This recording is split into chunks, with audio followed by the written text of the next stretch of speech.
Lazada at Shopee, wala naman talaga silang produkto na sarili nila. Sino po yung nagbebenta? Yung mga may-ari po ng kumpanya, ina-outsource na rin po nila. Sino lahat nagpapagod? Di ba? Nagpapak? Di ba? Kumpanya na rin po. Yung mga taon ina-outsource na. Obvious pa ba? Lahat ng taong yumayaman ay naka-outsource na. Videos that will make you wealthy and debt-free.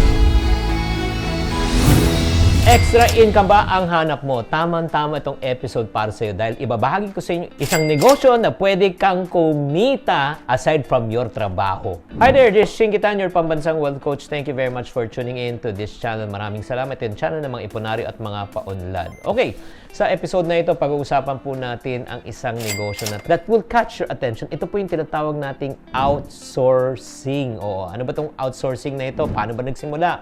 Ano ba yung tips para maging effective at magkano ang possible income? Let's talk about outsourcing po. Alam mo, sa panahon ngayon, lahat na po ng bagay na ginagawa po, lalo ng mga negosyante, ay kumikita sa pamagitan ng outsourcing. To prove my point, are you familiar with Uber and Grab?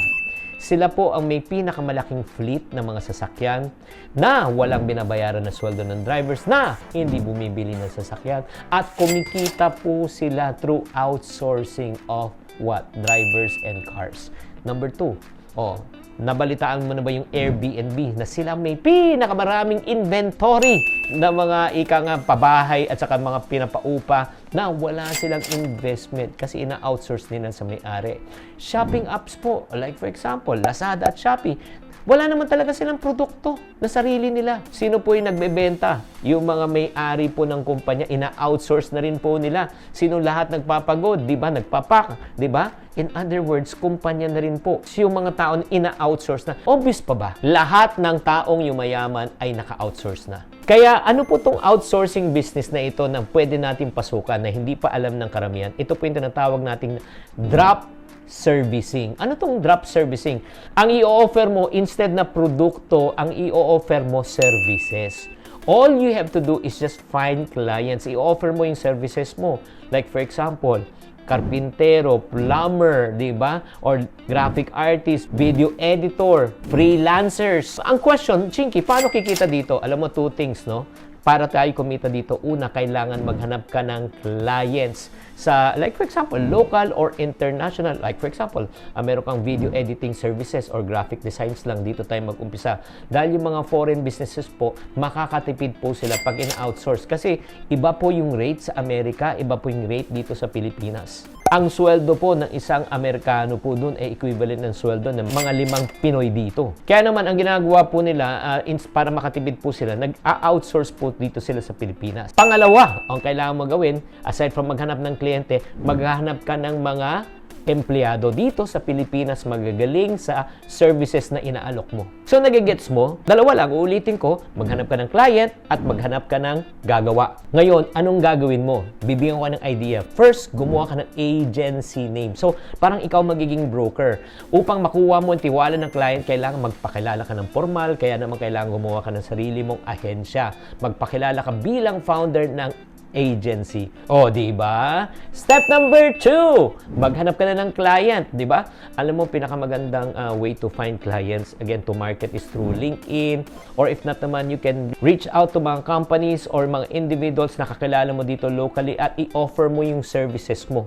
Number 3, maghanap ka ng mga freelancer. Naku, marami pong mga Facebook groups at websites. Pwede ka makita sa Fiverr or let's say sa mga local groups na mga freelancing groups po. As much possible, hanapin mo yung mga freelancer na magagaling, they want to accept per project or may mga iba gusto monthly. Number 4, anong gagawin mo? I-deliver kay client ang finished product. Pag na-deliver mo na, syempre, pwede ka nang maningil. Alam mo mga friendship, just to give you a perspective, magkano yung possible income ng isang agency right now?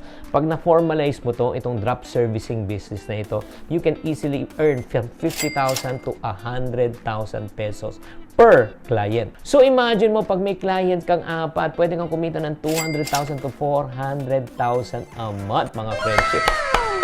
Kaya mga friendship, itong outsourcing business, ito isa pinakabagong konsepto na hindi pa masyadong maraming gumagawa. Magandang opportunity rin to para sa mga kababayan po natin kasi kakaunti pa lang ang may nakakaalam ng business model. Pero ito ang kagandaan, pag-aralan mo muna to. At pag ito na pag-aralan mo, malaki ang kitaan. At para sa mga taong nais po maging freelancer pero hindi nyo alam kung paano kayo mag-uumpisa, may good news po ako.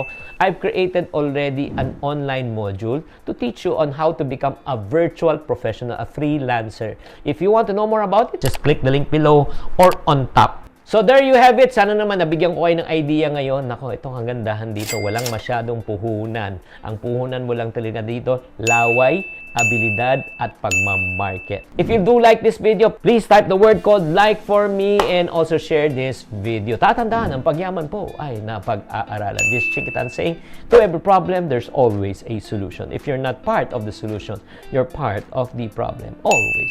Chink positive. Bye. Thank you for watching. If you want to suggest a topic or review that you would like me to discuss on the next video, please do comment below para mabasa po namin. Thank you very much and I'll see you on our next video.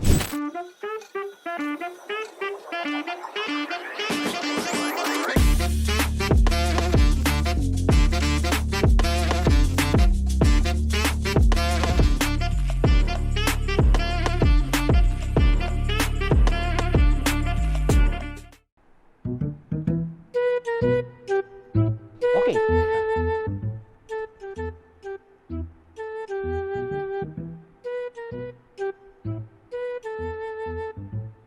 Ang drop servicing po.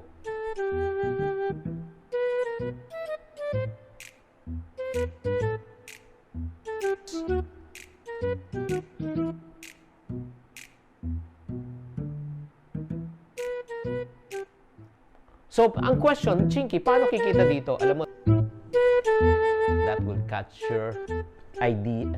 Pinakamalaking, ika nga,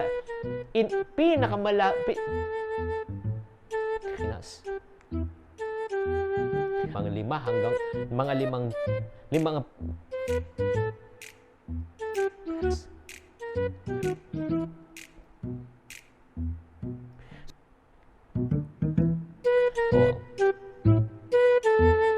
Reach out, no?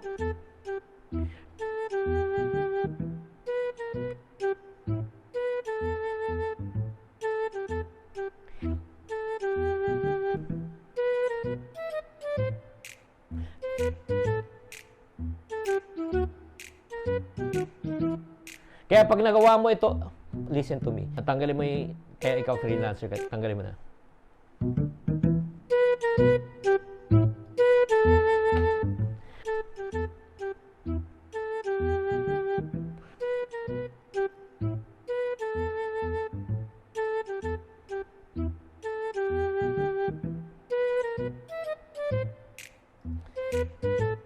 Look.